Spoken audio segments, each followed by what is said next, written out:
Maşında qara tüstü problemi var. Qaz verəndə qara tüstü verir. Farsumkaları yuyacağıq, sveçalar dəyişiləcək, bir də üst qırışqanın prokladkası dəyişiləcək, çünki yağ verir sveçanın boğazına.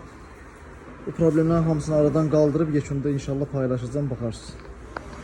Deməli, üst qırışqanı sökdük, sveçalar sökülüb, farsumkalar da sökülüb. Bax, bu sveçalar. Gör nə vəziyyətdədir. Farsumkalar, ağızları hamısı çirkli vəziyyətdədir. Sveçaları dəyişəcəyik, üst qırışqa da dəyişəcək və belə buna taxtaya dönüb, rezin olmalıdır əslində. Ona görə də yağ sızır buradan sveçaların boğazına. Maşın da anormal vəziyyətdə işləyir. İnşallah bu problemlər hamısı aradan qalxacaq.